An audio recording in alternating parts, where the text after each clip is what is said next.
Box XL அளவு, rate 165. Hand உள்ளே இருக்குது,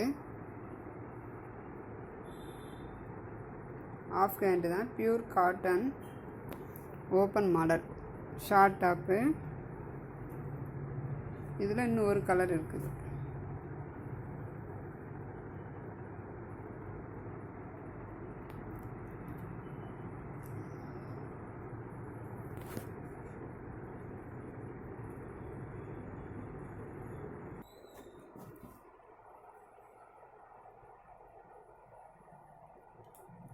டாப்ஸ் எக்ஸல் அளவு, ரேட்டு 145. ஹேண்டு உள்ளே இருக்குது, of hand, short top, cotton. இதில் இன்னும் 2 கலர் இருக்குது, ரெண்டும் சேம் கலர் தான். ஒரு பிங்க்கு,